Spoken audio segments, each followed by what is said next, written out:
Parang yung mga mayayaman din, mga kabatas natin. Yung mga mayayaman, wala silang pakialam na sa brand. Bakit? Kasi nga, yung mga brand na yon, napaka-common na lang sa kanila.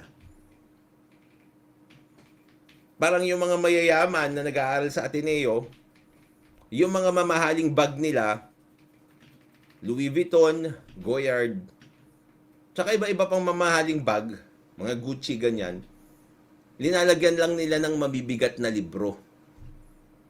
Doon ko nakita yon, wow. Talagang lalagyan lang ng mga mabibigat na libro, tapos sinasalubong sila ng bodyguard nila, binubuhat yung mabibigat na libro nila papunta ng sasakyan. Pero syempre sila magbubuhat ng mga libro nila paakyat doon. So gamit yung mga Louis Vuitton tsaka mga Gucci na bag nila, 'di ba?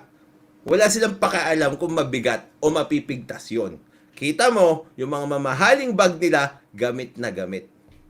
Hindi na nila pinagyayabang 'yon. Hindi katulad ng mga peke na mayayaman, makikita mo yung mga bag nila, lagi nilang dala-dala, hindi naman nila ginagamit, 'di ba?